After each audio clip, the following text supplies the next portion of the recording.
welcome you to this evening's forum on the Community Preservation Act. To ensure a lively and informative discussion, the Paradise City Forum is delighted to present a panel composed of two representatives from a group called Northampton for the Community Preservation Act, who favors adoption of the Act, and two representatives from a group known as Responsible Use of Taxpayers' Monies Ballot Question Committee, who will for short be known as RUTM, who oppose adoption of the Act in Northampton. So at this point, I'd like to welcome and introduce our panelists from RUTM on the far. Try it without. Try it without? Yes. Okay. How's that? Okay. On your far left from RUTM is Stephen Quigley, and then you just raise your hand. That's Stephen Quigley. To his left is Corky Mandeville from RUTM. From NCPA is George Cohout. He's just raised his hand, and next to him is Chris Kennedy.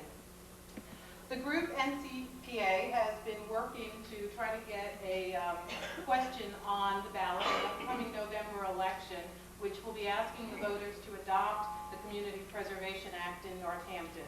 If successful, the ballot question is expected to read as follows, and please bear with me, it's long, but I do want to make sure that you know what the ballot question will be. Shall Northampton accept sections 3 to 7 inclusive of chapter 44B of the General Laws of Massachusetts, a summary of which appears below? Sections 3 to 7 of chapter 44B of the General Laws of Massachusetts, also known as the Community Preservation Act, establish a dedicated funding source to acquire and preserve 1. Open space, which includes parks, conservation land, wildlife preserves, public drinking water supplies, and scenic areas from land and forests. 2. Acquire and restore historic buildings and sites. And 3. Create affordable housing. In Northampton, the Community Preservation Act will be funded by an additional surcharge of 3% on the annual tax levy on real property and by annual funds distributed by the state from a trust fund created by the Act. If the voters approve the Act, the following will be exempted from the surcharge. Number 1, owner-occupied housing when the owner qualifies for low-income housing or low or moderate-income senior housing. 2, $100,000 of the value of each taxable parcel of residential real property. Any taxpayer receiving a regular property tax abatement or exemption will also receive a corresponding full or partial reduction in the Community Preservation Act surcharge. A Community Preservation Committee will be established to study preservation resources, possibilities, needs. It will be composed of local citizens who will make annual recommendations to the City Council on the use of the funds. At least 10% of the funds for each fiscal year will be spent or reserved for later spending on each of the Act's 3 preservation purposes: 1, open space; 2, historic resources; and 3, affordable housing. Finally, I want to welcome and introduce our moderator, Annalise Sponza, who is an urban planner and a doctoral student in the Department of Landscape Architecture and Regional Planning at the University of Massachusetts, as well as a former legislative aide to Massachusetts State Representative Benjamin Swan from Springfield. She'll be explaining the evening's format, and so I'm going to turn the program over to her now. Annalise Sponza.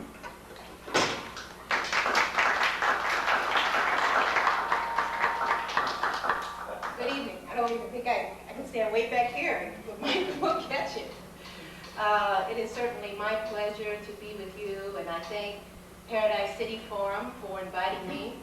I've had the opportunity to moderate before with Paradise City Forum, and it's always more of a learning experience to take your theory into the community and what we call praxis. So this has really been a treat for me to learn about the Community Preservation Act, and again, to the Paradise City Forum, I say thank you. I also say thank you to the panelists. We've had an opportunity to meet and plan tonight's format for you, and I do hope it is the most informative. This is a forum, not a debate, and I want you as well to keep that in mind as we go through this process, that it is a forum. In other words, it's an opportunity to learn more, the pros, the cons of the CPA, and that's why we're here, not a debate where we need to be combative with each other. So in that spirit, I think that we can go forward.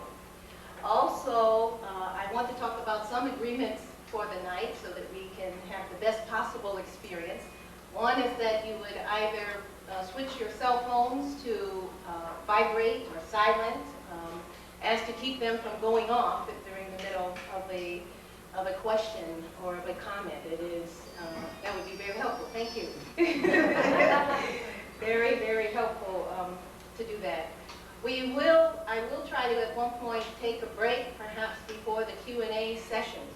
It could be a stretch break. I'll poll you to see if that's good. We could go on, but I just want to let you know that we don't have to just continue to plow through the 2 hours without stretching or without kind of catching our breath. So we will have a break unless you decide, no, let's keep on rolling. Let's see. Also, we will begin in just a second. There'll be opening statements, and then I will ask a few questions, and then, of course, the break, Q&A, and then the night will be over after that point. We want to end on time tonight, so meaning we have until 9. So that's the goal, is to be finished by 9 o'clock. I think there will be plenty of time for questions, so I think we'll be able to get through the night very well together. Let's see, I will have a time keeper here. I will set them. We're trying to give 5 minutes in response to each question. Talk with the panelists about that, their aware time. But when it comes to Q&A, if you could limit your questions to 1 to 2 minutes. Okay? So I just want to throw that out there, that when we get to Q&A, if your questions, comments could be limited to 1 to 2 minutes, I think that would be helpful, and it will also move us quickly through the night. So with that, I think I will get started. Again, thank you to the panelists. They have the hardest part of all, which is being on the spot. We flipped a coin when we met, and we are going to begin with opening statements with the NCPA, the Northampton Community Preservation Act. And I think we'll begin with them. They probably do the best of introducing themselves, so between the two of you, either one of you who would like to go first. And my name is Chris Kennedy. I'm the chair of the local Northampton Historical Commission. I've been a resident in Northampton since approximately 1973. My daughters have gone through the local public school systems, and I have a home in Florence. It's about as short background as you can get.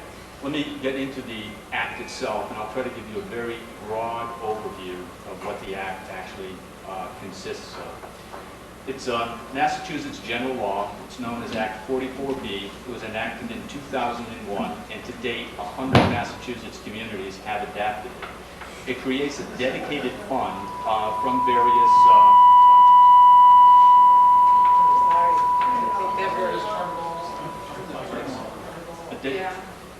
It creates a dedicated fund that consequently is collected from the Registry of Deeds. There's $20 in every transaction. That forms the committee, or forms the state's side of the fund, and that is a dedicated fund. It can go out only to those communities that actually adapt the CPA locally within their individual town. The mix is known as 10, 10, and 10. So of the 3 target areas, which is historic preservation, open space, and community housing and recreation, those 3 main areas each are mandated that you get to receive 10% of the funds.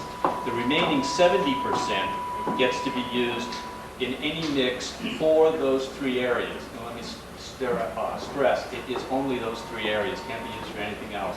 But the mix can be, if one particular year open space was more predominant than others, then that could receive 50% perhaps of the 70% that remains. And again, another thing that is might be confusing is that it's a 3% surcharge.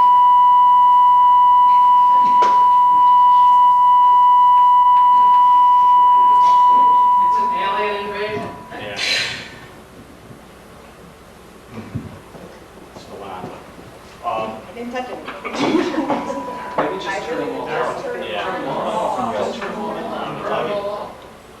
We can hear you.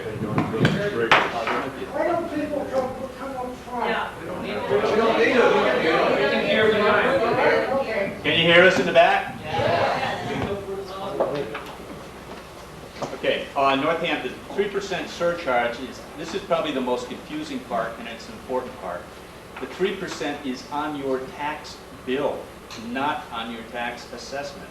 So in other words, if your yearly bill is $2,000, your tax surcharge would be $60. It's 3% on your total tax bill, not on your assessment. That is important. A lot of people are staggering 3%. It is only on your tax bill. Also, it is not an override.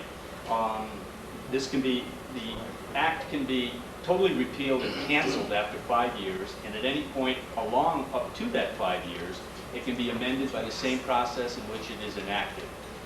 So it is something that can be amended.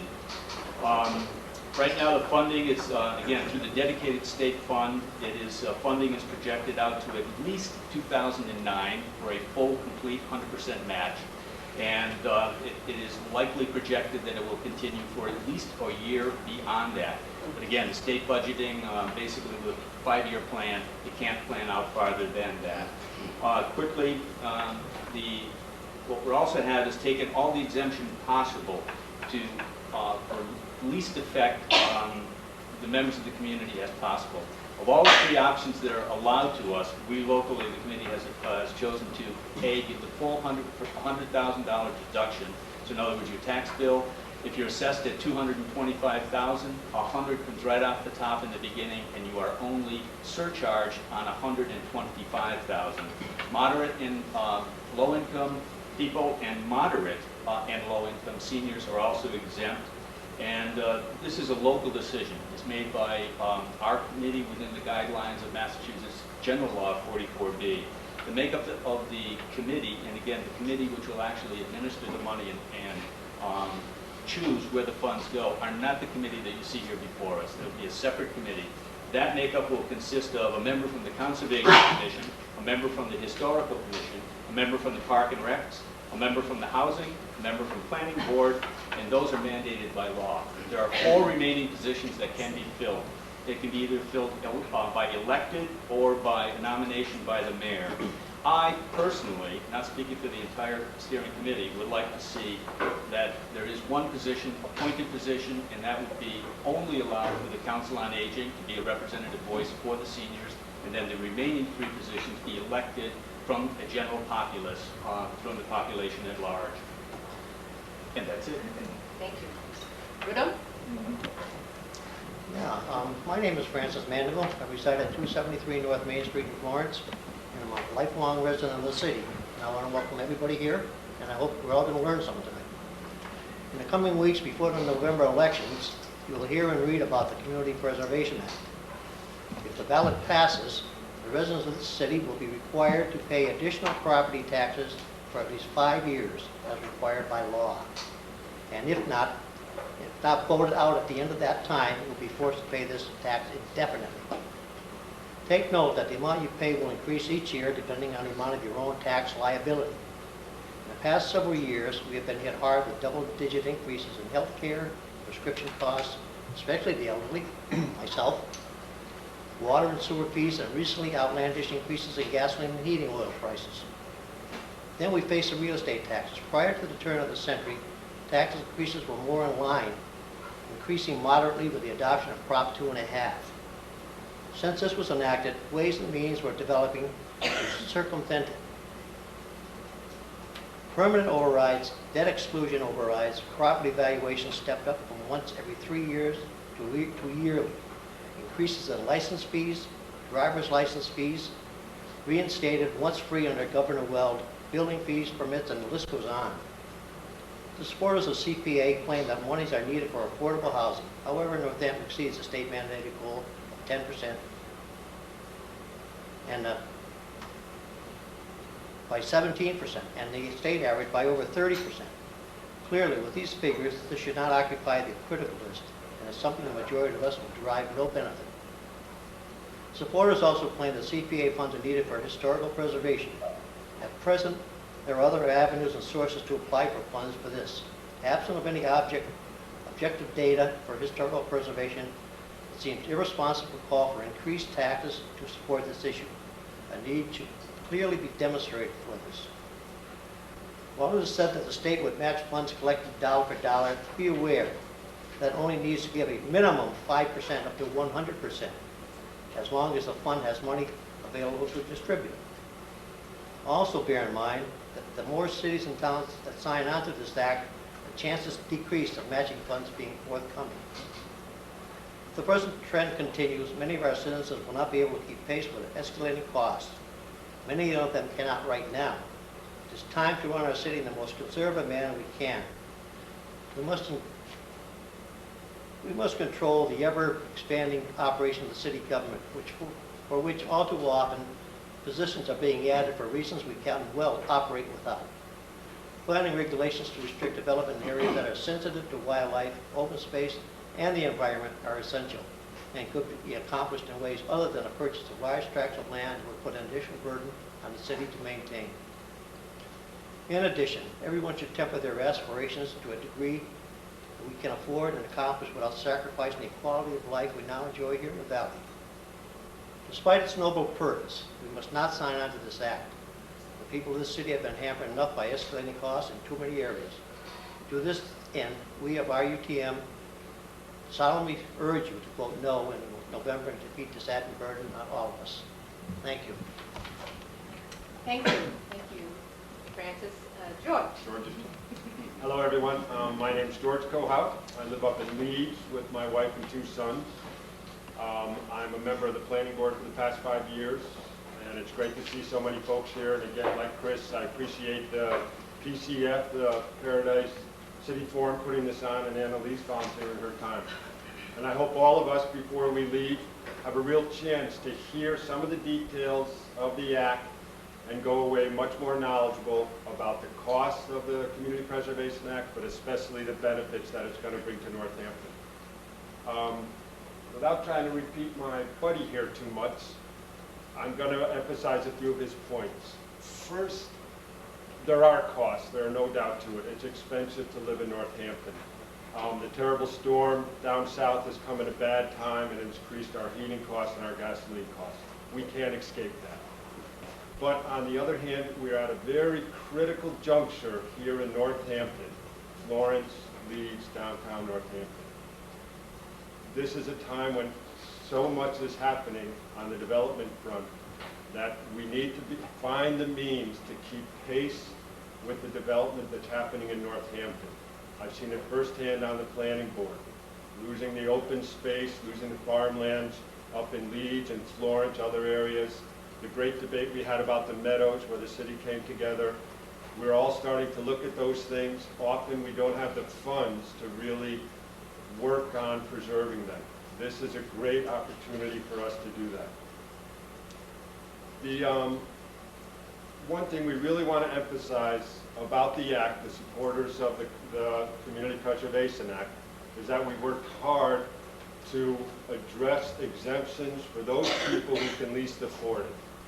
The $100,000 exemption off of the residential property tax is a great beginning. My house worth $250,000, thank you, it's Leeds, is going to be only assessed then at $150,000. Up in those houses that are being built now, up in Florence, up in back parts of Leeds and other places, $300,000, $400,000.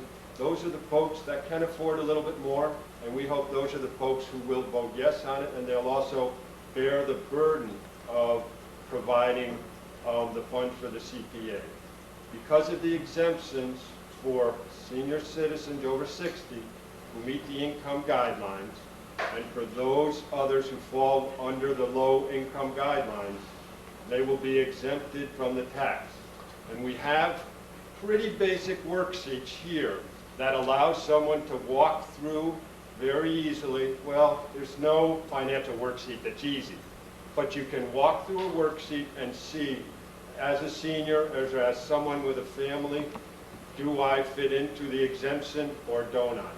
I'm going to be blunt, and I think many, many seniors and other folks in Northampton will fit into the exemption, and other people will carry the cost for us. Often what we hear too, I spend a lot of time down at Main Street and at the transfer station over on Locust Street. The first thing I hear is, that 2.5 is back again. Well, it's not Proposition 2.5 for a lot of big reasons. After 5 years, it comes back to the electorate and we can decide to repeal it totally. At any time within those 5 years, we can decide to decrease the surcharge from 3% to a lower amount. So there's flexibility there. It's not a lifelong surcharge or a tax. Another reason is different from 2.5. It's a great way for us to access this pot of money that the state has in Boston. We're foolish. We put in $1 for it, and the state gives us $1. Other communities are accessing that money, and we're not. East Hampton's doing it. Hadley's doing it.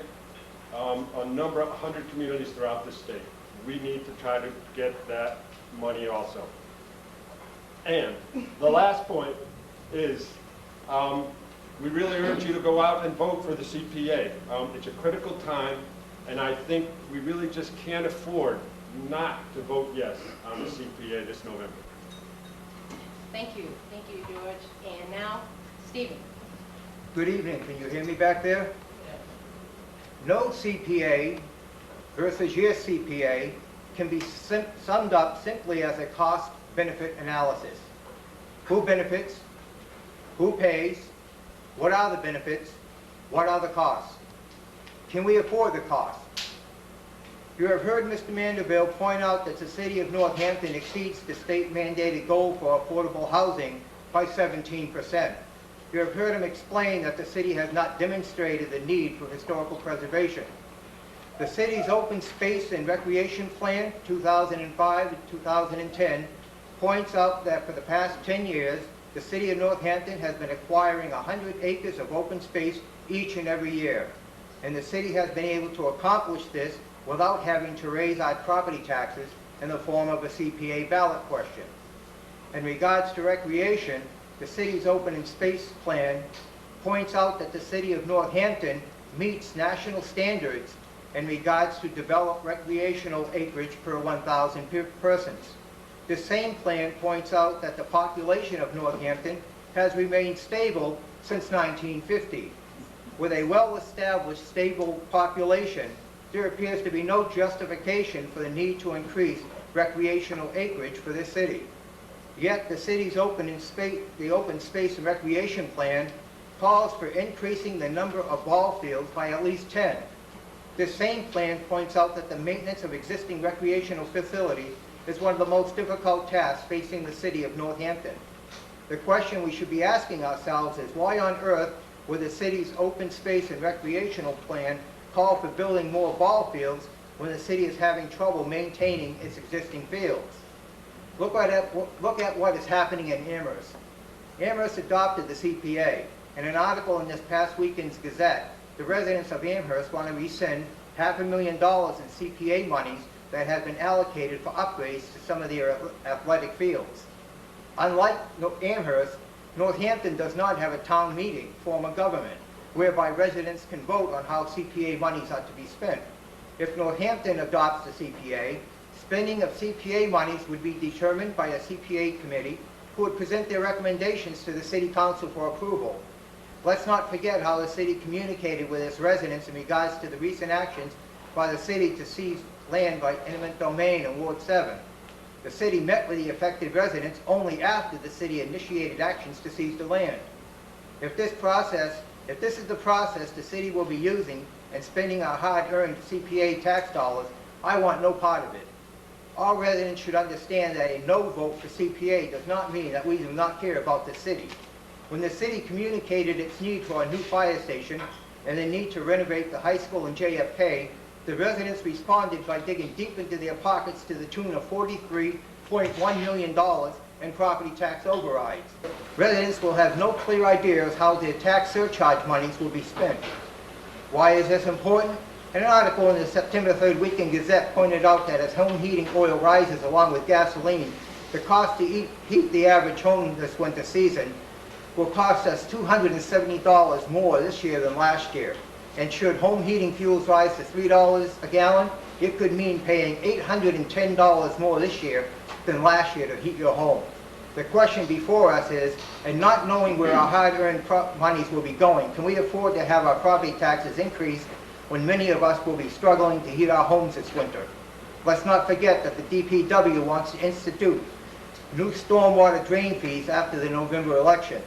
We should keep in mind that on 2 prior occasions, supporters of the CPA wanted to place a CPA question on the ballot, but decided that it was not the right time as there were overrides questions on the ballot.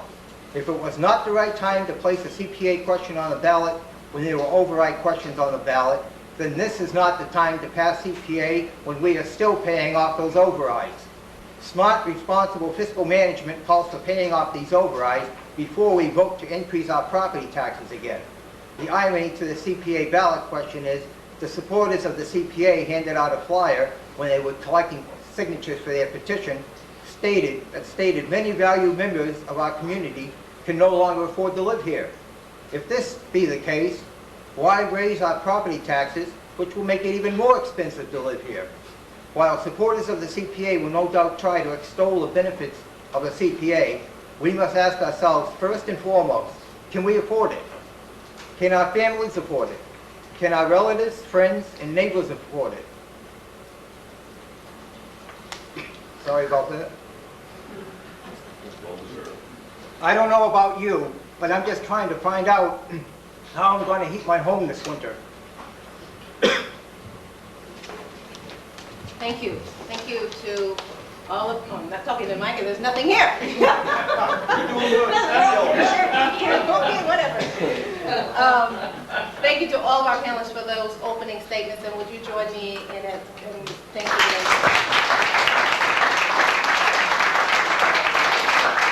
I'll just continue the back and forth rhythm that we have. So I'll direct my first question to Northampton Community Preservation Act. And I want to, some of this you'll probably elaborate on, hopefully, the things you said in your opening statements. But especially to George, I was looking online and you're quoted in the Daily Hampshire Gazette. So as much as we can believe the local newspapers for quoting what you actually said, it says here that you mentioned that residents will hear more about the Act in the months ahead, and that a lot of education about what the Act entails and how it can benefit the city will be forthcoming. Could you elaborate on that? Yeah, I think that was about a month ago, Annalise, perhaps. May 10th. May 10th, a little bit longer. Since that time, we've tried to put out a lot of information about it, one-on-one conversations, flyers, forums such as this. There's a great deal of confusion and misinformation about the Community Preservation Act. It's a complex thing. The more we think on the committee, the more folks understand the benefits of the Act and what the exemptions are and what other towns have done with the funds in the past 2 or 3 years, the more folks will want to vote yes on the Act. The committee has published at this point about 3 information sheets that we've been trying to put out as much as possible. We're creating also a short video by a celebrity here in town, which we'll try to send. We're going to present at forums, at some of the housing complexes, hopefully to some senior groups, the Kiwanis, any place that we can get to, because we firmly believe the more information folks have about the act, the better informed they'll be, and they'll really see the benefits to Northampton. Thank you. Is there a response from Rudum on that, or do you pass on that? We'll pass on You that. pass on that? Would you like to use the other 2 minutes to piggyback on what George has said? Other than just mention that as far as getting the word out there, there are a variety of different ways. Not only you can go to our website, and where there's a variety of links as well as explanations on there, but also if you want basically the unfiltered and unvarnished reality of the act, there's a number of websites that are out there, including the Department of Revenue, Massachusetts Department of Revenue. That's about as dry and straightforward as you could ever humanly hope to get. The Secretary of State also has a section on the website for the Community Preservation Act that explains the passage of it, the minimum, the act itself.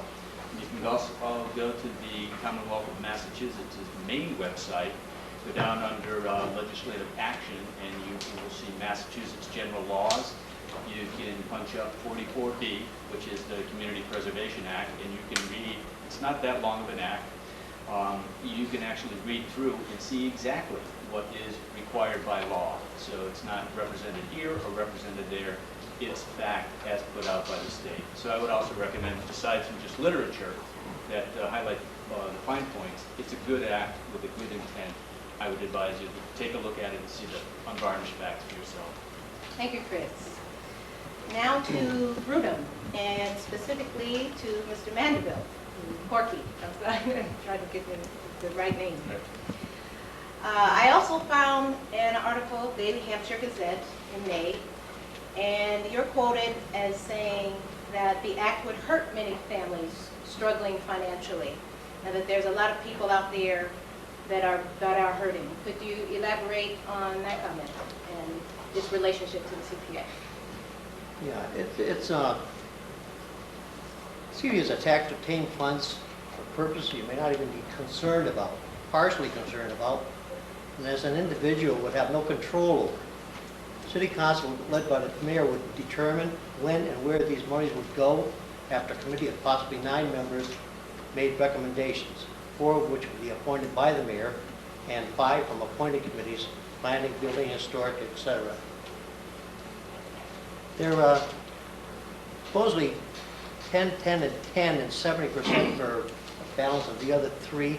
There's also recreation can be involved in there, and they can take that 70% and use it all on recreation after they've satisfied the first 3, historical, space, and housing. Out of that 70 also, they can take 5% for administration fees. That's the city. After the state does the same thing, they take 5% for administration. And after 5 years, if you want to get rid of it, you've got to go through this whole process of balloting. And it ain't just a matter of saying, we're done with it. If by ballot question, it's going to go.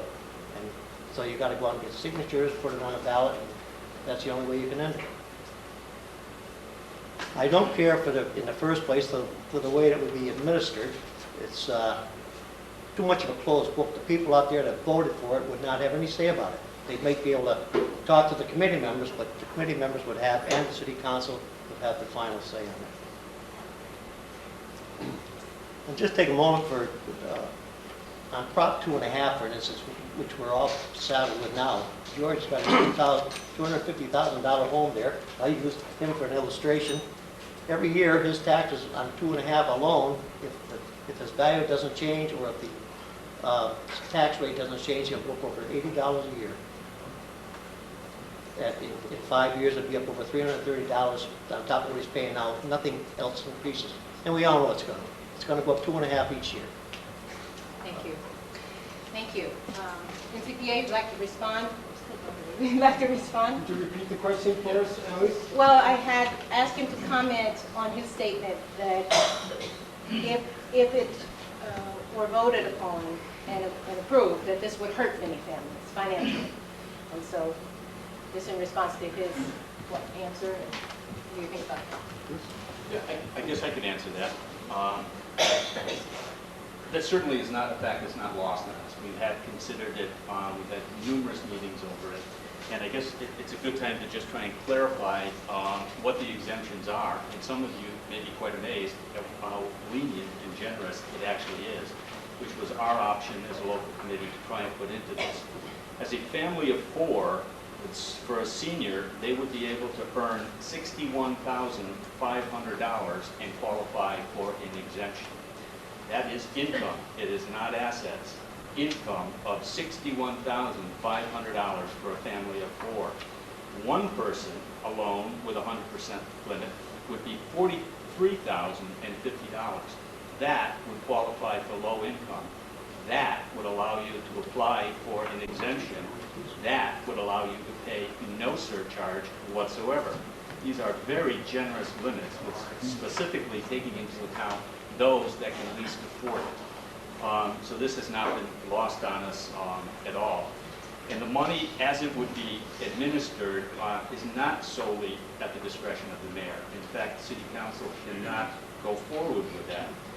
It would be comprised of a committee, and again, let me stress that I also would like an elected component for the committee that would actually administer the money.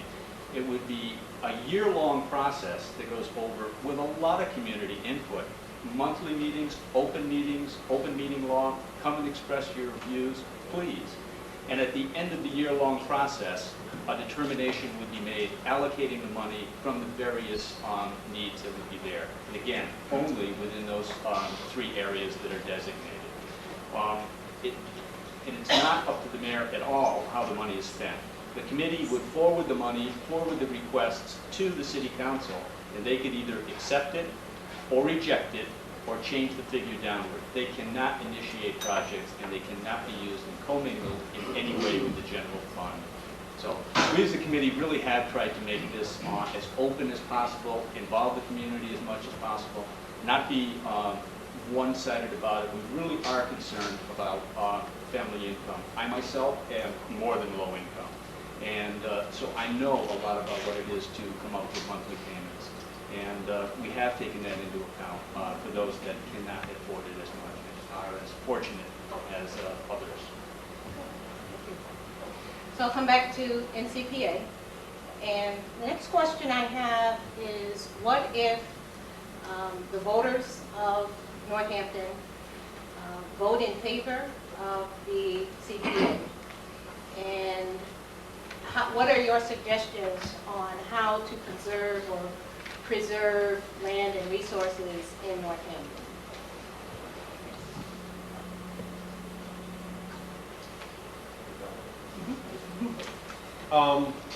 We don't have specific plans right now.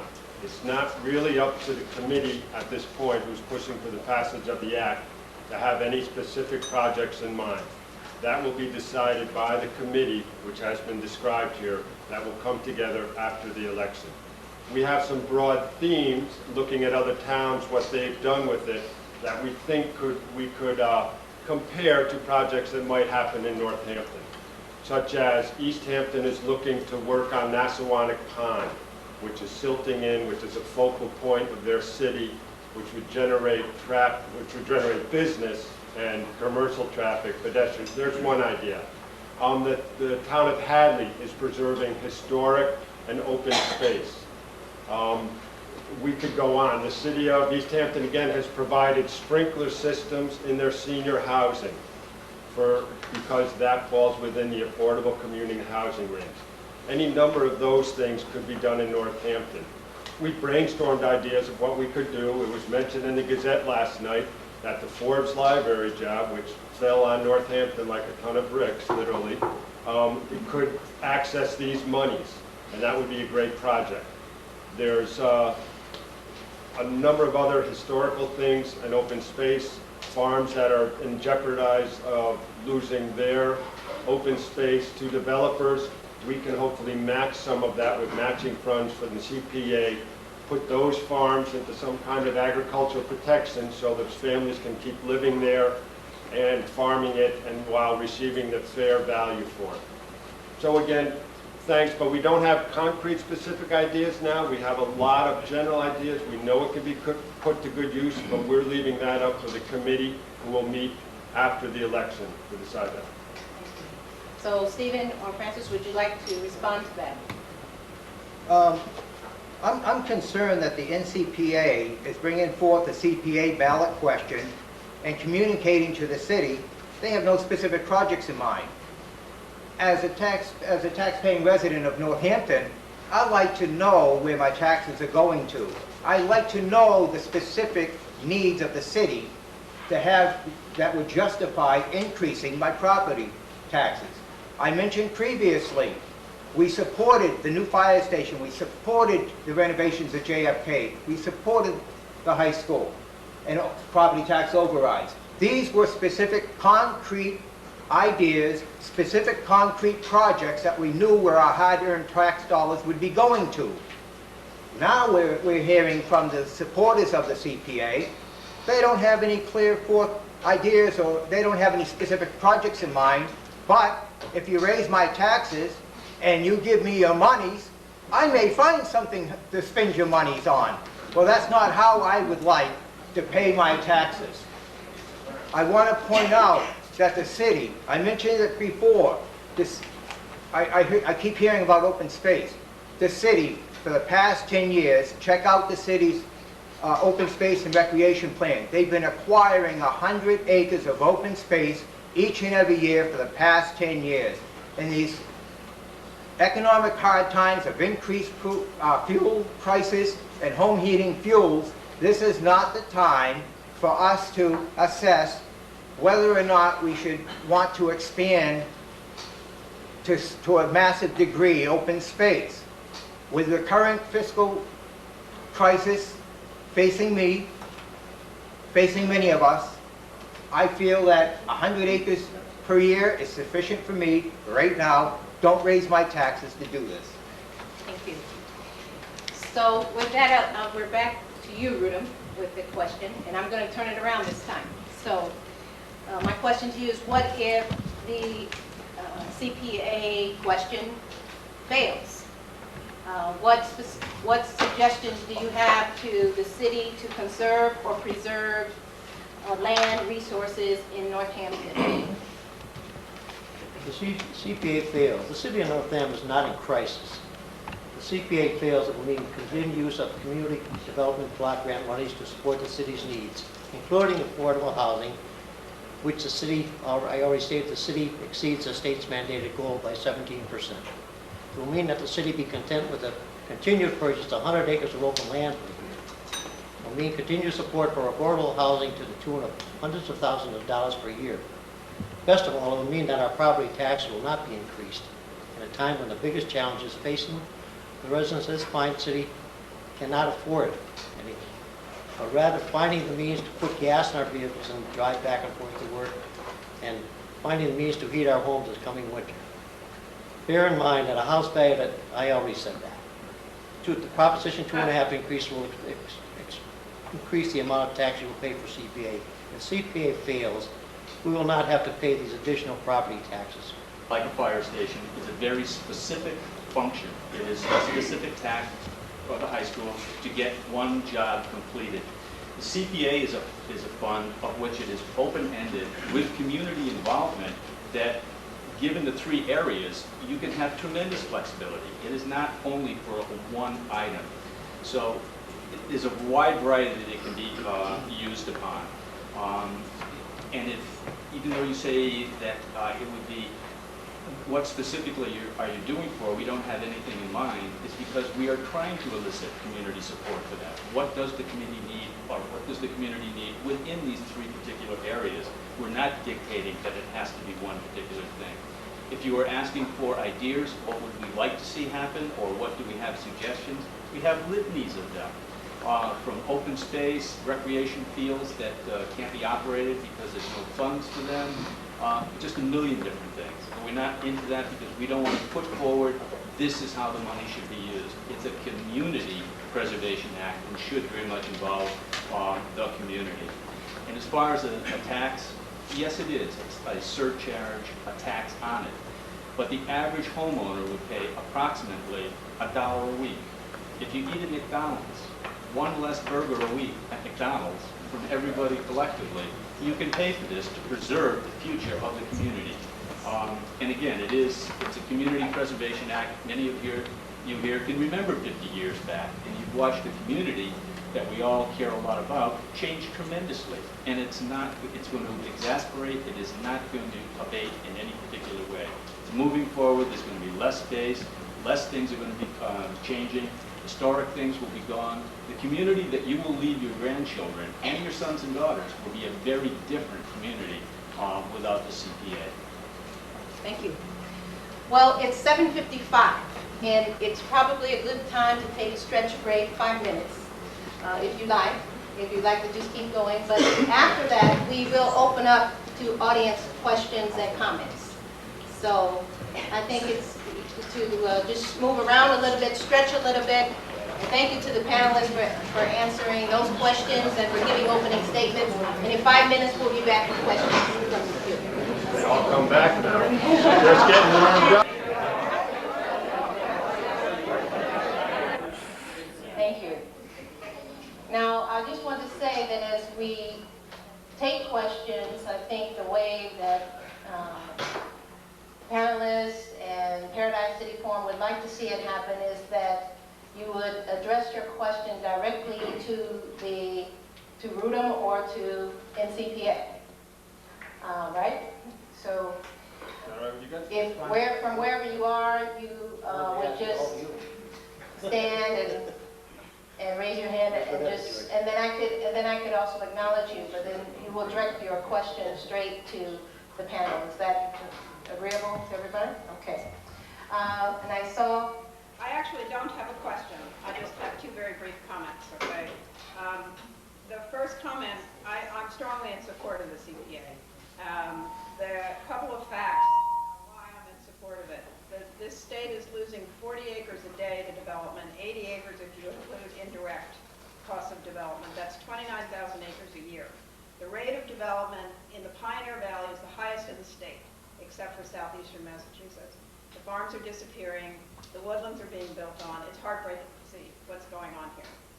So we also have people coming here from large metropolitan areas looking for a better quality of life. They move here every week. And if the present rate of development continues, we're going to turn into Framingham or the crummier parts of Long Island. So that's one reason why I see the need for the CPA. The other reason why I see the need for it is I'm semi-retired and I live on a relatively fixed income. I have been looking for an apartment in Northampton for 4 months. I've lived here a number of years. I had to make a difficult decision to move. I can't find an apartment that I can afford. So we may exceed the standards for affordable housing by 17%, but I can't find an apartment. So I'm going to have to move out of the city. So that's the end of my comment. Thank you very much, but that's why I support the CPA. So yes. It's understandable in these times of rising gasoline costs and certainly the cost of heating oil. And it's understandable that people would be concerned and even alarmed by that. But it's my understanding that the actual amount of cost per homeowner will be very, very incredibly low. And what I would like to do is address a question to NCPA, to George, and see if we can get some real and actual figures on a person that owns a home and property of $300,000, where the first $100,000 is exempt. Okay, what would the actual cost be on the remaining $200,000 to that homeowner? I appreciate that question to get the specifics.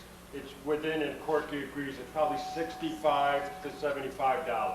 $65 to $75 each of the 5 years? Right. We have there is a website, and we have this manual with us. Every residential property is listed in the city, and you can look at it, find your street address, and see what your projected surcharge would be. At the average cost of the house now, the average assessed value, the average surcharge is going to be $54 in Northampton. I believe that's an average cost of $249,000 of a property. So it's, as Corky said, it's going to be between $65,000 and $75,000 for a house of $300,000. But you can find that for each one of your houses very readily. 300,000 even would be exactly $80.28. Rhoda. In response to this gentleman's question, I'd like to point out that 2.5 proposition and CPA surcharge tax is not apples and oranges. Your property taxes go up every year because 2.5 proposition basically states the city's overall revenue for property taxes cannot increase more than 2.5%. So every year the city's revenues by property taxes go up 2.5. As your property taxes go up, the CPA is funded on 3% of the surcharges. So as every year you're paying more and more in property tax because of 2.5, you're going to be paying more and more your CPA tax surcharge. So contrary to what is being stated when it said, will I pay $65 each and every year? No way. The first year may be $65, but as your property taxes increase, based upon the 2.5, based upon your evaluations. Now, with yearly evaluations taking place here, we've been seeing everybody's residential property taxes go zigzagging all over the place.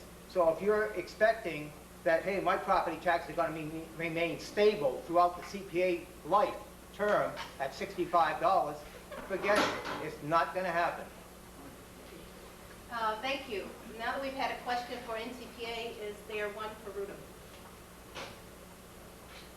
John Doty from the Conservation Commission. Most of the 100 acres that you're quoting the past 3 years that I've been associated with the CONSCOM has been associated with developments, cluster developments that fragment our forests and take our open space, and then they put little strips of open space around the development so that people can walk their dogs. So my question to you is, since the CONSCOM doesn't have any money to put towards open space, how are you going to protect sensitive areas, wildlife corridors, and what about the working farms that are struggling? We have no money to put down for even self-help grants or matching funds for agricultural preservation restrictions. There's no money to protect any of this. So the 100 acres that you're saying is developers. Developers are the only game in town right now for open space and farms. How are you going to deal with developers who are the only game in town? That's what we're going to be seeing. The point is, developers get away with everything. And why is that? Because the state passes a law, then they pass laws to circumvent it. They can come in and say they're going to build 25% affordable housing, and they get anything they want. They got the Dover Amendment, which is at Smith College right now, allowing them to do things that the city don't want done. The planning department, the zoning department, and all those departments got to send the message out and tell the state not to mandate these things and let the people control their own. Before 2000, we had plenty of area around here. Nice homes to live in, affordable homes to live in. And we weren't buried by these places being built in swamps, like up on First Pit Road and everything. Why do they allow them? And then the residents that live there have to maintain the drainage system on it. Why does that happen? There's got to be some laws put in place that protect the people here and not just let them circumvent the law. If that's the case, we did try to get some zoning passed, and we didn't get passed. So what you're saying is basically we should let our open space and our open farms wait until the state gets its act together. We're going to be waiting a long time for the state to get its act together. We need local control right now. Okay, How are you going to do that? I'd like to follow up with something. I need to point out to all residents of this community, you can check it out on the website, go check with the experts. Technically, open space is in direct conflict with affordable housing and economic development. The more open space that, I'm just saying what the experts are saying. You can go on the web, check out The Economist, I'm just repeating what they're saying.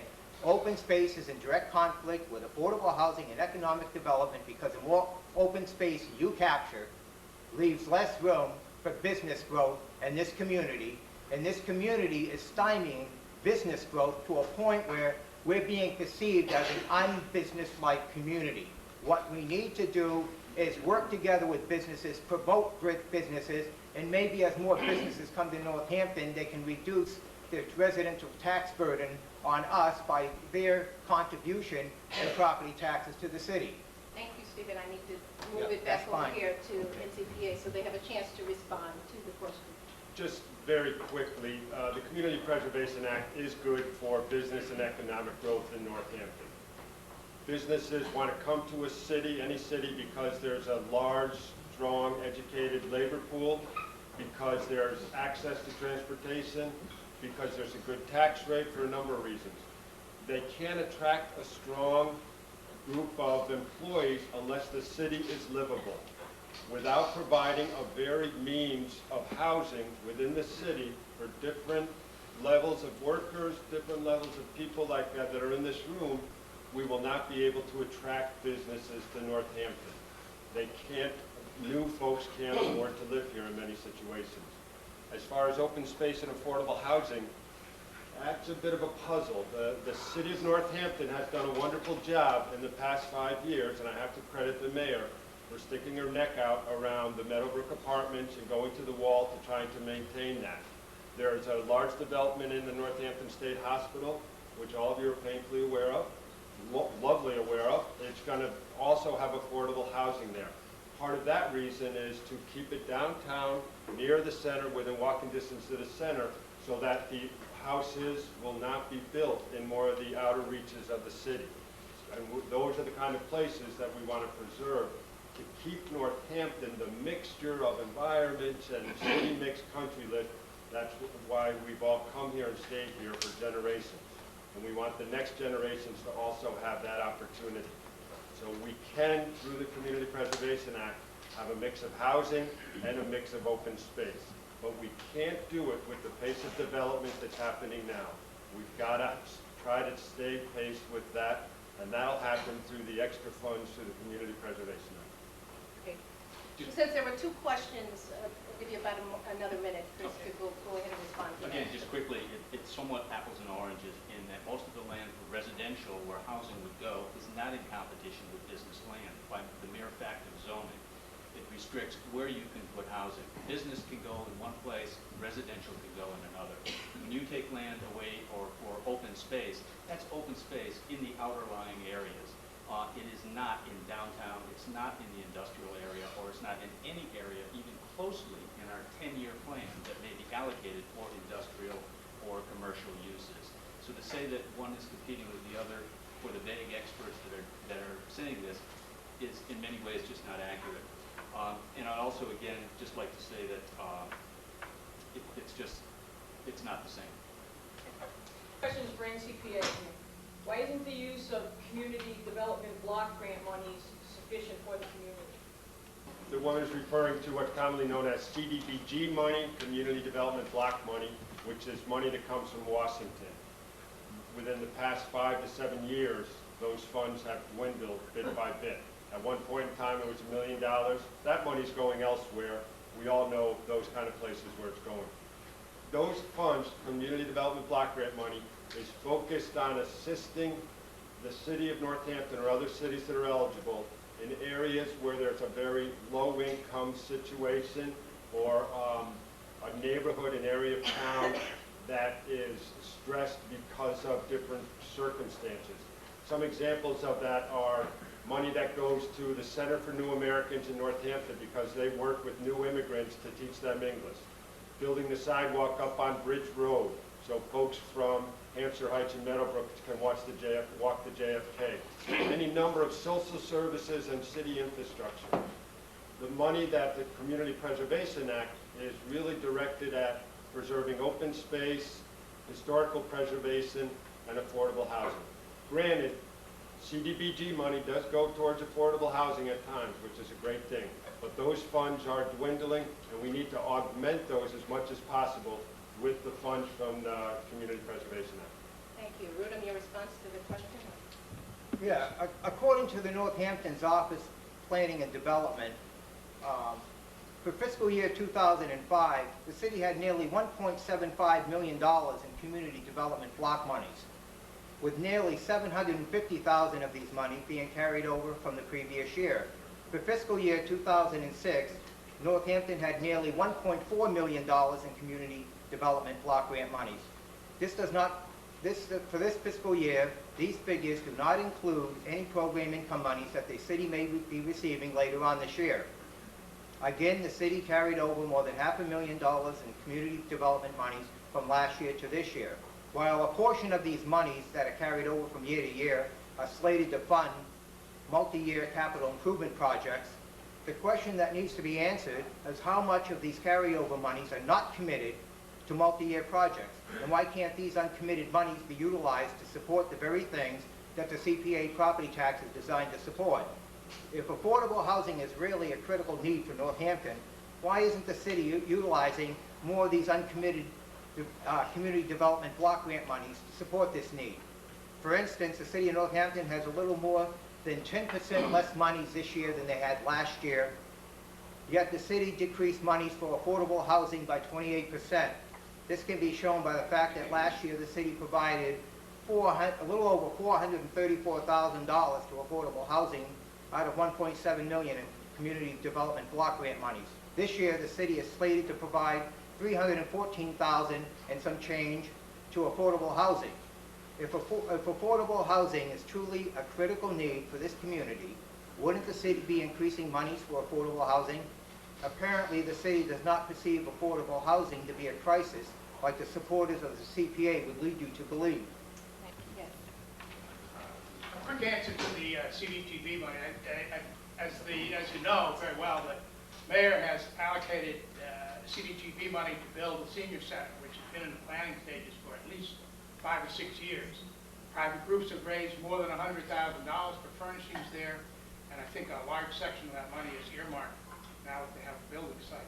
My question for you, though, and really for Mr. Mandeville, I would think that you would be annoyed and angry as I am that the state raises money in every city and town for the CPA. Every transfer of land, there's a surcharge. That money is generated in Northampton and ends up in East Hampton, Belchertown, or worse, Lincoln. The only way we can access that money is to pass the CPA. The state has funded 100% of every, so far,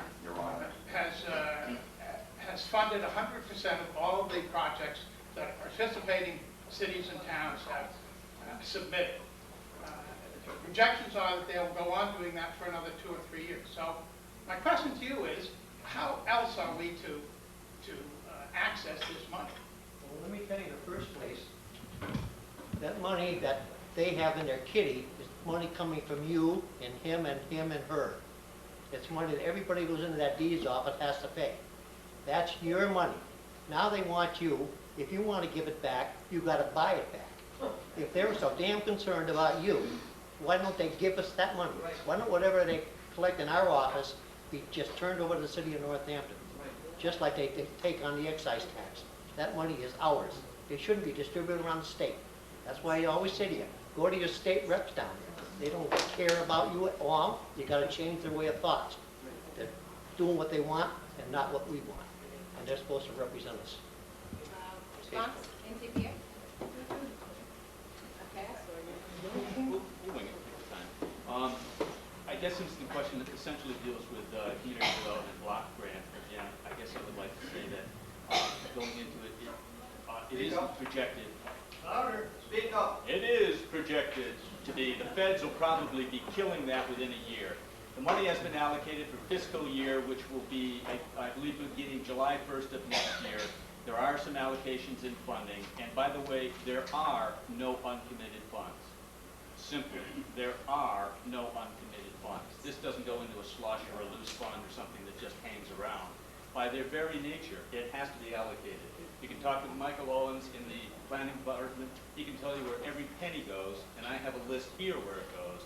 And it's not $400,000 for affordable housing, by the way. It's much closer to $100,000.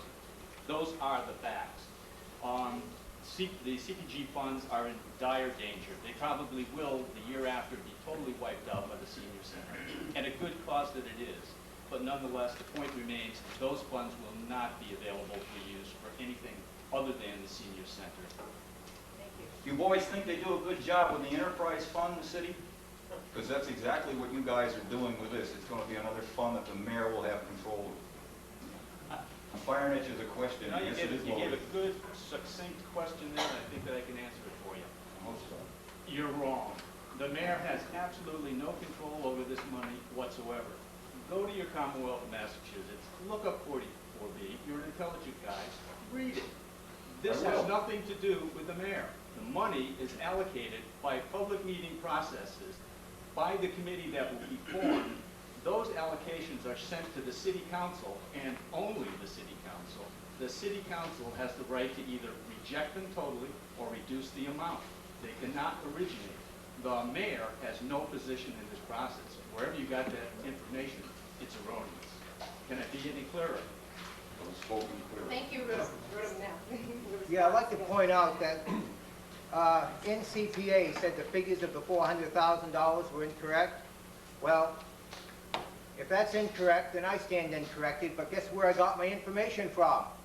Go to the Office of Planning and Development webpage, click on the link that says Community Development Block Grant Monies, and you'll pull up 2 PDF files. Fiscal year 2005 and fiscal year 2006, the figures are right in there. Oh, okay, Your okay. Honor, is Since that they question had out it. of order? Pardon me? Your Honor, is that question out of order? Yeah, I'll have to go to Rudolph. I'll have to go to a question for Rudolph at this time. Question for Rudolph. Yes, sir. Could you just tell us how much money has actually been set aside for the acquisition of open space over the last 5 or 10 years? I mean, you've given us a figure that's set aside for housing. Is there such a thing for open space that's been acquired? I don't recall a figure for open space on the 2 PDF files that I opened up. I don't have them in front of me. I don't recall them.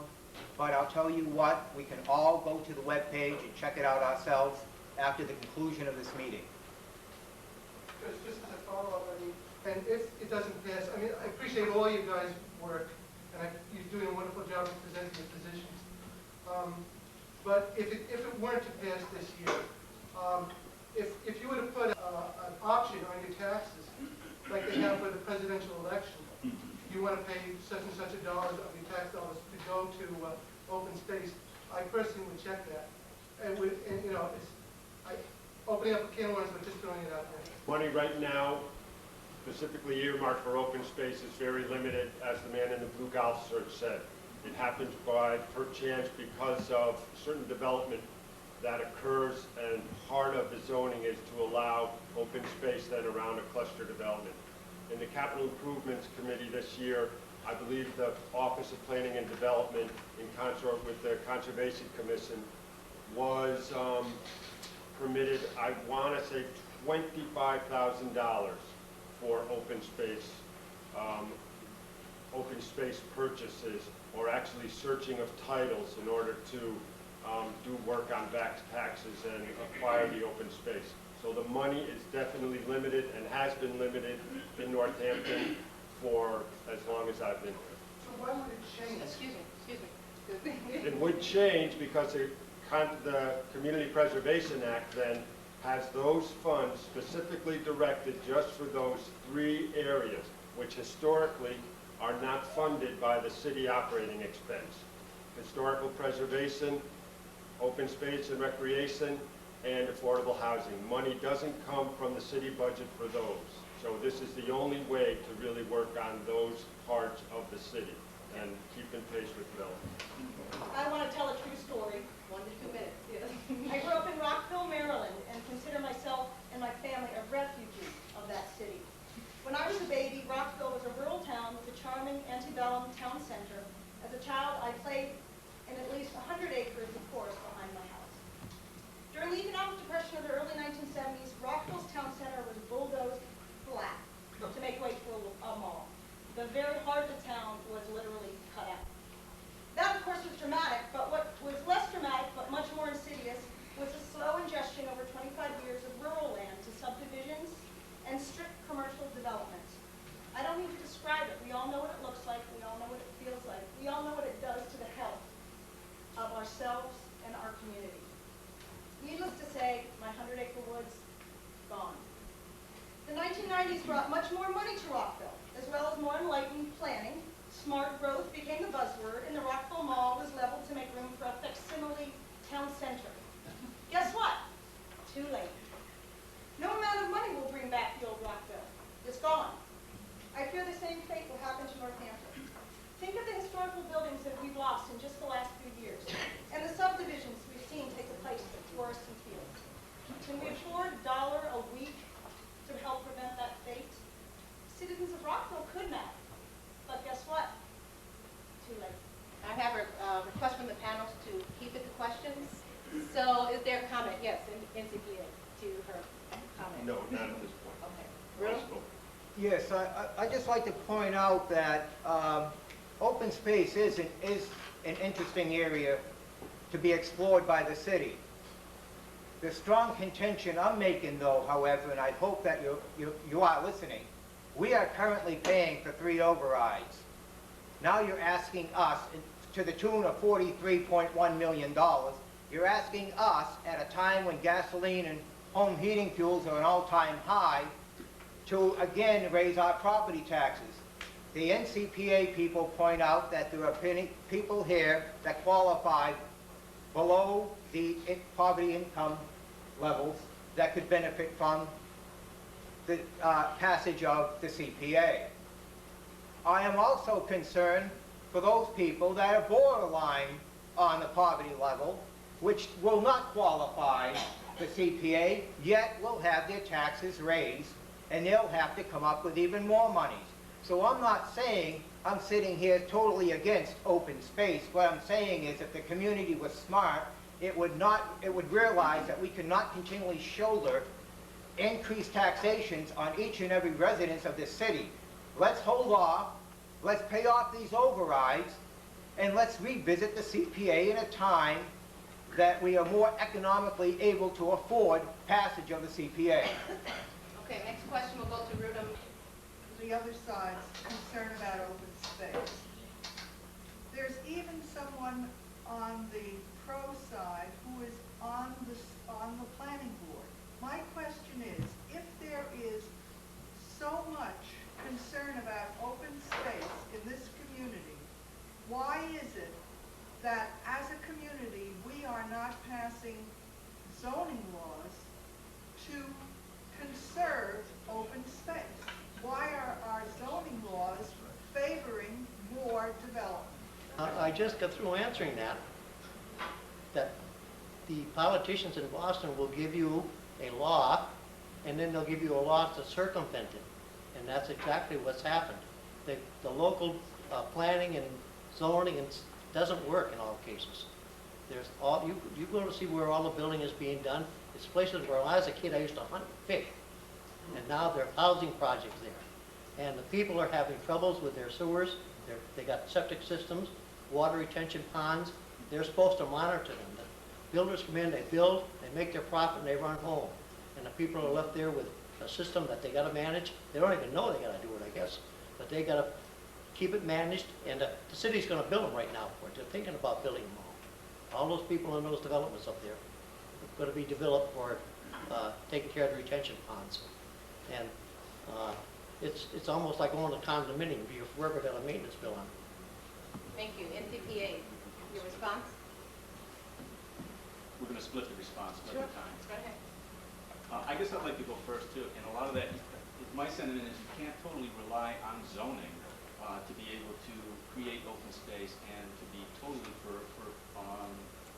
to obtain these goals. For one, it runs smack in the face of property issues. Every time you have zoning, it's a restraint on individual property rights because it restricts what you can do with your own property. So to rely only on zoning to accomplish the goals for the entire community, it goes back again to putting the brunt on an individual homeowner to be able to hold the grounds against what should be zoning. And I would say free enterprise, let the person who owns the particular property sell it to the CPA or sell it to somebody to be able to preserve it for open space and not be restricted by individual laws under individual home ownership. Just to follow up, by the time, we did try, the city had some open forums quite a few years ago with the city council, the planning board, with some possible zoning amendments, and it was pretty rudely shot down because of exactly what Chris said, property rights. Right now, Northampton is a very attractive place to move into. The developers that are coming in here, they build a house, it's snapped up, everyone knows it. We're missing an opportunity now. Northampton's in a critical juncture. If we wait 5 more years to pass the CPA, we won't have any open space, even that developers will be able to build. Now is the time to access some funds and make those arrangements with homeowners, the outlying farms, keep the open space, give them fair market value for their space. But we have to do it now. We're missing the window of opportunity. Our question to NCPA. Yes. City Councilor Mary Ellen Barge. In question, and I know George, you're on the planning board, Chris, you're on the historical committee. We all have great concerns about the massive development that's occurring in Northampton. I was born and raised in this city all my life. Okay? Yes, there has been some drastic changes. We now, and I am on a committee along with Councilman Michael Barsley, Councilman Marilyn Richards, that's here tonight, appointed by the mayor to be on it, on an intensive comprehensive plan that's going to take about a year to go ahead and work on, which would include environment. It's going to include the direction that we're going in the city, and you know that, George, you're on planning. Also, affordable housing, all right, and how we are going into controlling development. Is it actually a good idea for us now to jump into the CPA when we have a mayor and we have consultants coming in from Washington and New York, spending time with us to make a decision on the direction that we should be going on with this new committee? That's my concerns. To me, it's like double dipping right now, when we're trying to put in an intensive comprehensive plan in the city to see if we can control all this, what we can do for conservation. And I agree about the wildlife, I agree about conservation, the vernal pools right down the line. My main concern is, should we be voting on this CPA now when we as counselors in planning and conservation, everybody's going to be involved in the future of Northampton within a year? It pretty much echoes what the Gazette article had the other day in the paper, and I agree, it is right. Again, just going to the Office of Planning and Development website, many of these things are already in place. In other words, endorsing the goals of the CPA. So it's not as if a new opinion will come about a year from now. Many of these are already, specifically 2020, which is the most recent. I point to goal 3, retain affordable housing and encourage new dispersed housing in every neighborhood. Goal number 6, expand open space and recreation. Goal number 9, preserve cultural and natural resources and the environment, historical. Going down the things that are already in place for the, I think it's going to be called, encompassing called the sustainability plan. All these small elements that have gone on over the last decade to include Northampton Climate Protection Inventory, Social and Economic Community Indicators, 1992 Historic Preservation Plan, Vision 2020, Central Business Architecture Downtown Study, Economic, State Hospital Floor Plan, goes on. The elements were already there. The only thing that's left is the, I think, the sustainability plan, which we have a grant to do. But most of this is already in place, and almost all of it endorses every single aspect of the CPA. Councilor Labarge, now is the perfect time to pass the CPA because of the sustainability plan. We won't see the funds for another 12 to 16 months. And the recommendations from that plan then will have some gusto behind it to be able to implement it. So we couldn't be in a better opportunity now, so when we have the energy from that planning process, we can go forward and implement it. Thank you, Ruth. I don't know what I'm hearing. I heard earlier during the meeting that the CPA ballot committee, if the CPA passes, sends their recommendations to the city council for approval. Now I'm hearing that we've already got your money spent. We're going to spend it on a plan, on a sustainability plan. We haven't yet developed it yet, but when it gets developed, we're going to spend it. Where is the channel of proper input from each and every resident of this city when you're already communicating right now, you've got our money spent? This is 5-year plan you're You talking you about? still have a little time left. Okay, Would you I like- just want to reinforce, you back away from this. If CPA does pass, it will be, hopefully, the city will provide a mechanism for proper input from each and every resident to be heard. And those recommendations passed on to the city council, which I hope will listen to each and every concerned resident and not just endorse CPA as, we've already spent it on this undeveloped sustainability plan. Okay, thank you. The question now to Rudolph, sir? Yes. My name is Dick Connor, and I've lived in Northampton for pretty near 80 years, and that's a long time. I was born here, lived here all my life except a couple years in the Army, and I imagine I'll die here. We point to Billings. Sometimes I hear from the front there that Northampton's a wonderful place. It's always been a wonderful place. It isn't the people in Northampton, they're so well cultured and so wonderful personality. It's the idea that we have a beautiful water system, and we have a sewage disposal system, and we have a courthouse, and we have Cooley-Dixon Hospital. Those are the main reasons. You look for villain, the villain is us. The villain is there's way too many people. Boston and all the big cities have come up with plans over the past 20 years to disperse them. The only way they can really disperse them is send out some legislation. The legislature will support it. Some money will trickle in. A lot of promises. A few years later, no more money.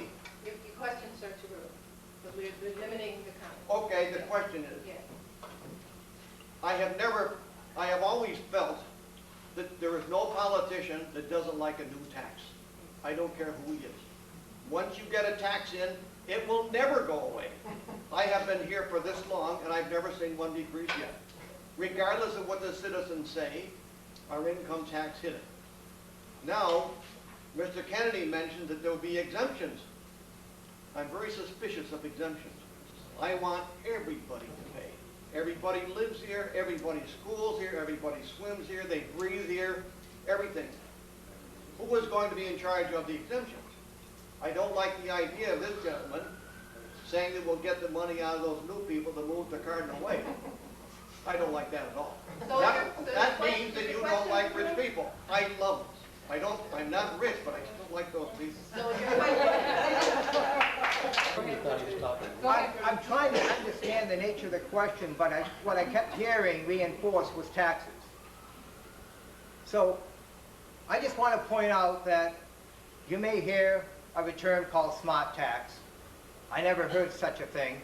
No tax is a smart tax. And I just want to point out that in 1988, property taxes made up 46.1% of the city's revenues. By 2004, the percentage of property taxes that made up the city's revenues had climbed to 52.1% and is likely to be higher today. The supporters of the CPA want to increase our property taxes even more. How much longer can we continue to increase our property tax portion of the city's revenues? Even Mayor Claire Higgins won't object to this point. In a September 8th article in the Gazette, the mayor was part of a statewide task force that concluded that there has been a steady shift in the tax burden towards property taxes. This task force also concluded that such taxes are considered regressive, since the owners of highly valued properties don't necessarily have high incomes. If any one of you live in one of these highly valued properties and your income is above or just barely above the poverty level, you will gain nothing out of CPA except for higher taxes. And I've heard about people saying it's too expensive to live here. And we need affordable housing so we can get people to live here. Well, in an equal balance, if we keep raising property taxes, we're going to drive people out of the city because they can't afford to pay their property taxes. So what the city needs to do is think very hard and clear before they pass the CPA. We'll probably split it again, but just briefly.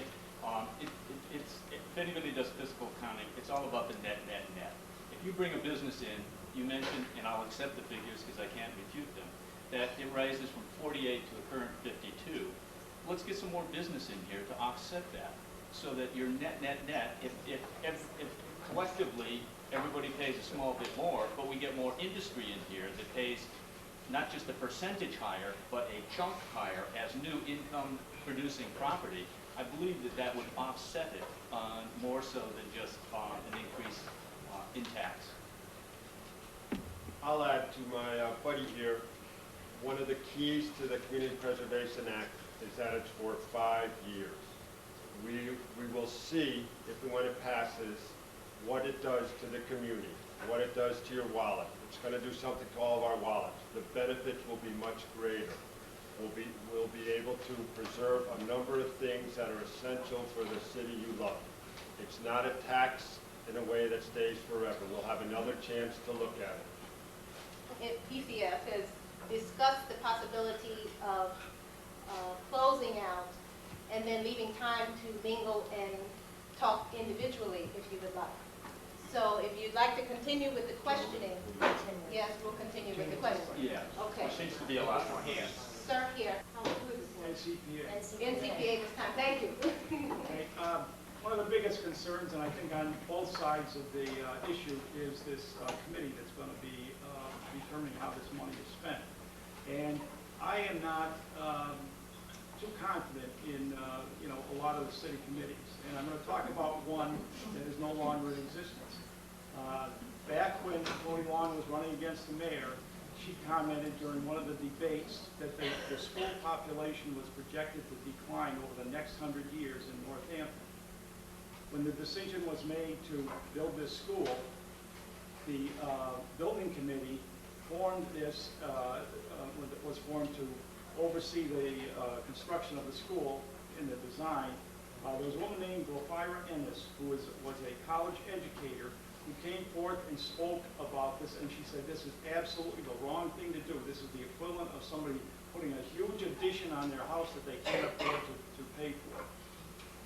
I went on the Massachusetts website, education website, and I looked at the school population in Northampton, and during that period of time, 10-year period, it dropped from 3,900 students down to 2,900. 25% in that time. And anybody building this school, I would think, would have looked at that projection and sized this school to what we needed, not what we wanted to get, because at that time we were getting something that was called free state money.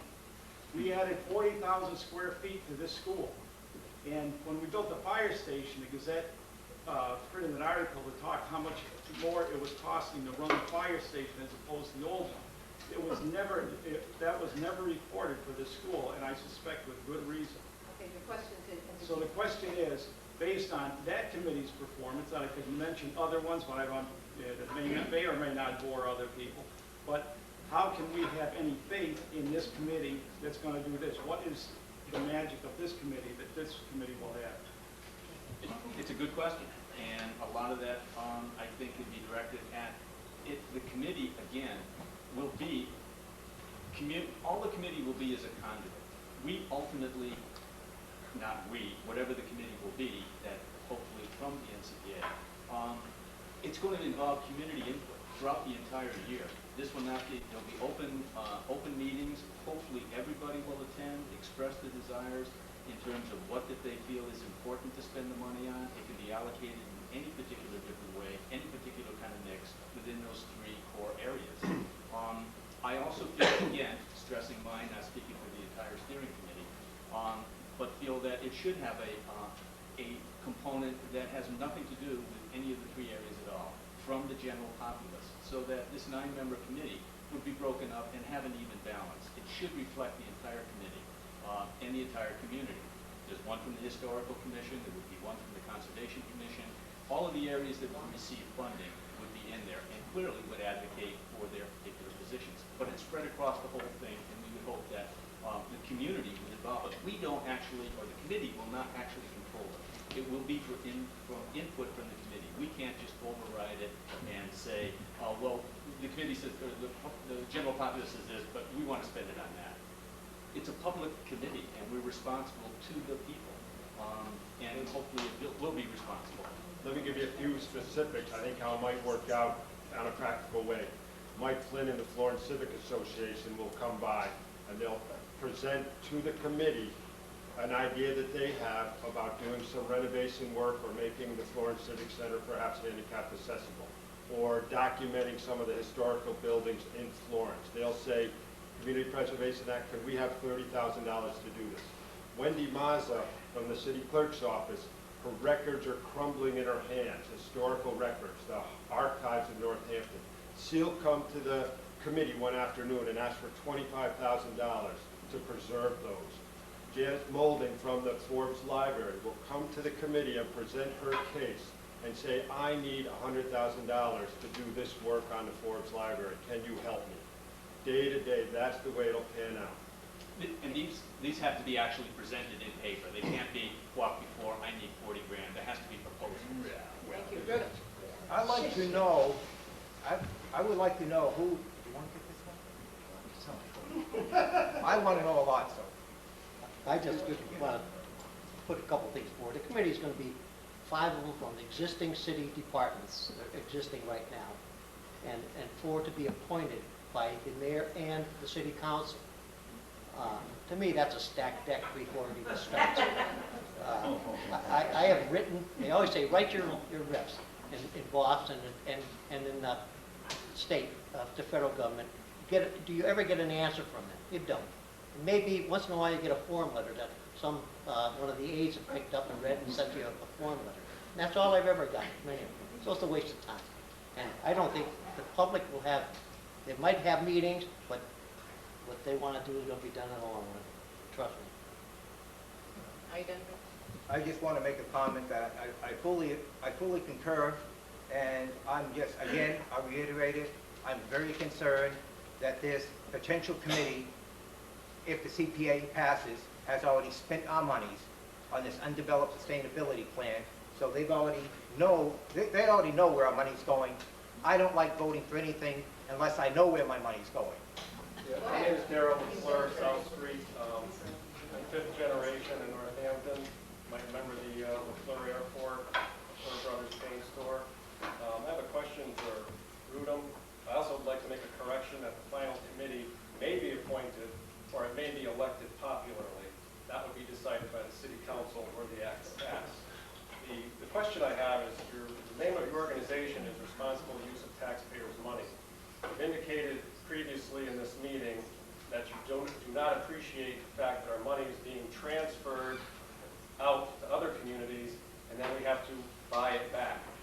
I would just like to point out that this act was signed by Paul Cellucci, a Republican governor. He created this along with the legislature. If we'd like to change that, we could possibly petition the legislature, but this is the reality of what is available. So what I would like to ask you is, I look at this as an investment for the community, where we can take $1 and match it with another dollar, or turn $1 into $2 and have local control. Specifically how the local control would play out right now, that is unclear. I agree with you on that. But I would like to hear your comments on why you would not want to match $1 with another dollar and turn it into $2. It's a simple fact that it's your money to start with. Somebody down in Boston started this plan. Why would they start this plan to build up a fund from everybody's money they put into the deed, giving deeds and stuff? They must have had an outward plan. They want to get a kitty there to entice you to match it, to get more of your money, so you think you're getting double the money. And bear in mind, CYA, by putting in the thing 5% to 100%, is all they got to promise you is 5% of that. And it's going to run out. There's no way there's going to be money there if a lot of more people, cities sign on to this project. It's going to run out. And I think it's getting close right now. We have time? They will not guarantee it. Well, you want to know what this state money is in a nutshell? I'll tell you. I'll show you. The state comes by, state law, I can't do anything about it. You owe the state $5. Now the city has an ingenious plan. Hey, Mr. Quigley, I got a great idea. Why don't you give me $5 so I can get your state monies back? What happens to me? I'm out $10. That's how CPA buying back the monies is. Don't worry.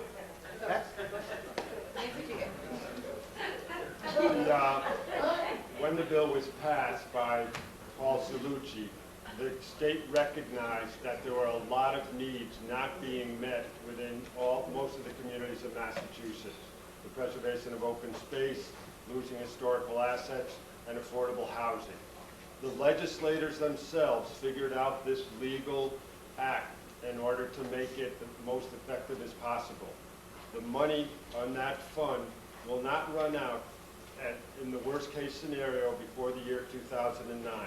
The more communities that adopt that, the more communities that impress upon their legislators that it's an important, effective fund, the longer it will stay in effect. Communities that have passed the surcharge by 3% are also given priority for the monies remaining in the fund. So if anything, Northampton has more to gain. I don't have any money in my wallet right now, so I can't up his ante. But I just want to ask Steve if I can have $5 before he leaves. Okay, our final question right here to NCTA. Thank you. I'm Barbara Ricasta. Basically, my question was what this gentleman brought up about the committee. The mayor, with the city council's approval, I'm understanding, will vote in 4 public people. Then 5 people from committees are going to be 5 different people from the different committees in the city, the conservation, historical, on down. Aren't people on those committees appointed by the mayor with the approval of the city council? So basically you have 5 people that are already involved, and then you've got 4 people from the public that are appointed by the small group. I think it's going to be a very biased committee. That is my feeling. That is why I don't like this. That's one of my main reasons.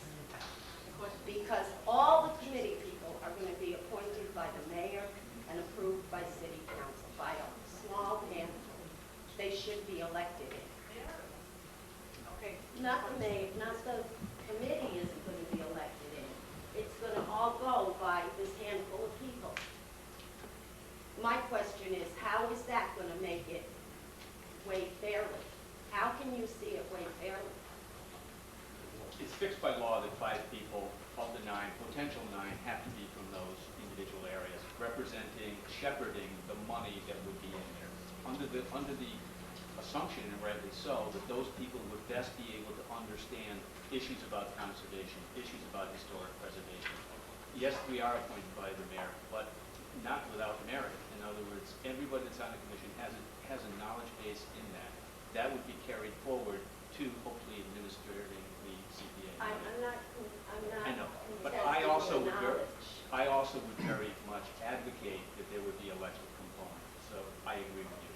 That will end up in the hands of our city councilors. They are the ones that will ultimately write that part of the ordinance on what the remaining 4, the makeup will be. And we have a very fortunate to have a very responsive city council that do indeed listen to their people, and consequently ask them, express your desire on what you'd like. It is city government and it's municipal government of the people. Express your want. Britta.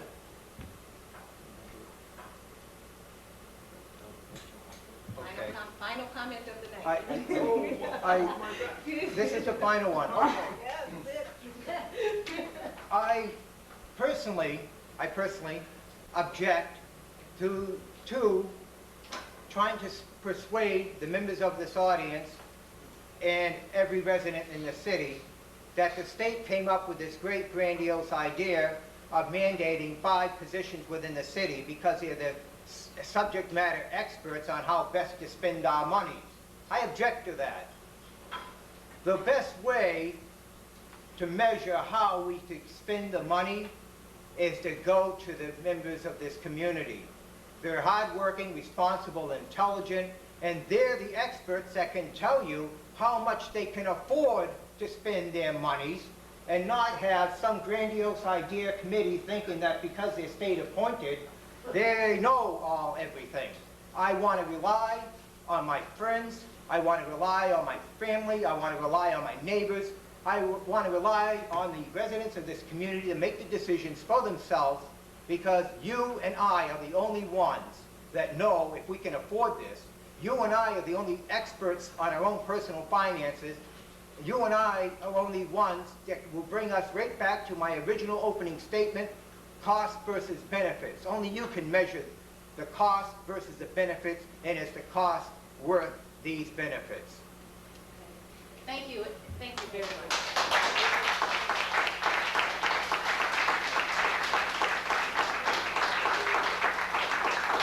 Before you leave, as the moderator, I would just take the opportunity to allow final comments about 1 to 2 minutes for both. Again, just closing statements, okay?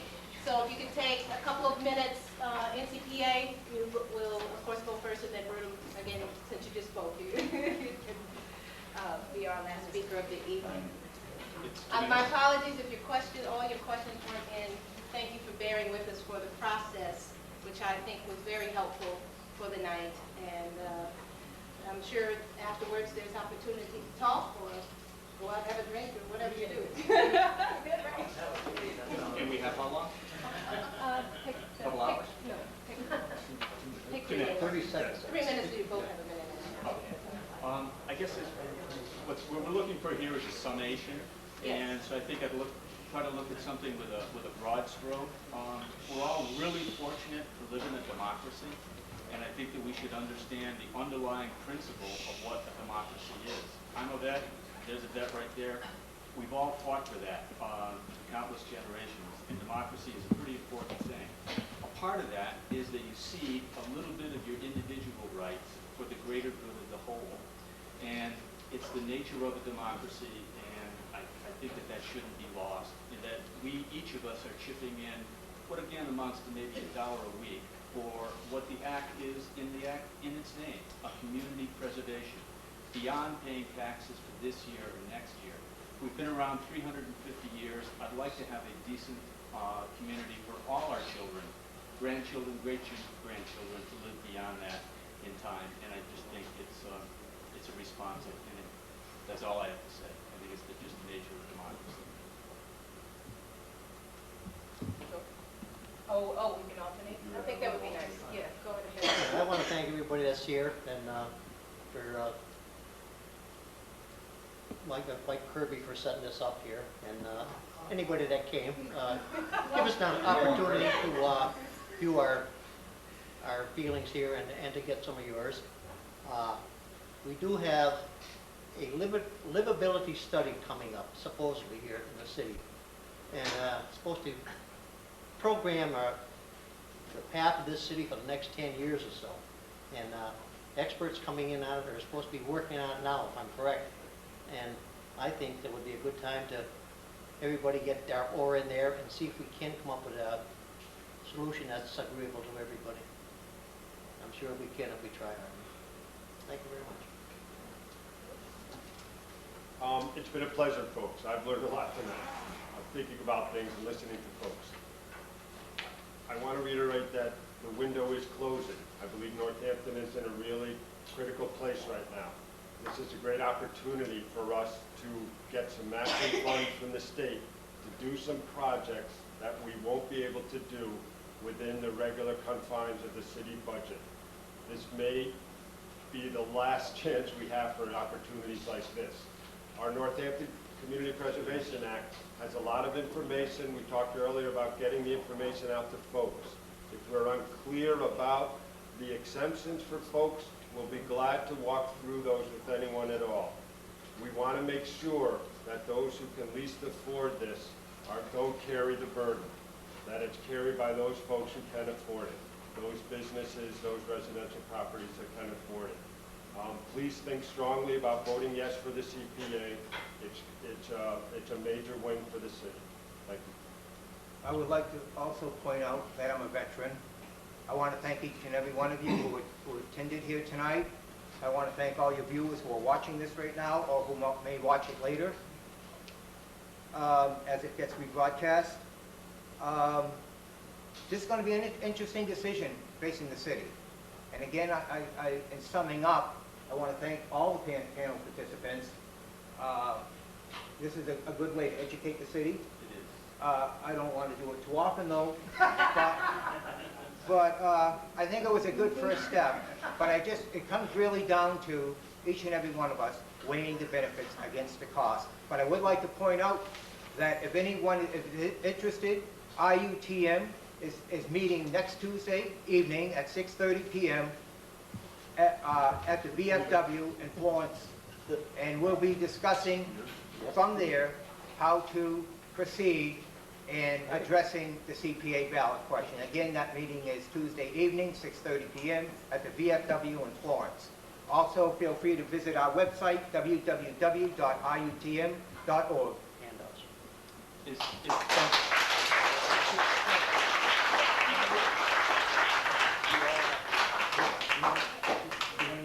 One final word. On behalf of the Paradise City Forum, thanks for coming.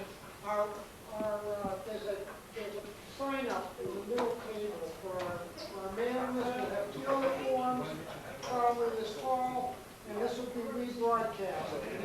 It's been a terrific night. I'm exhausted.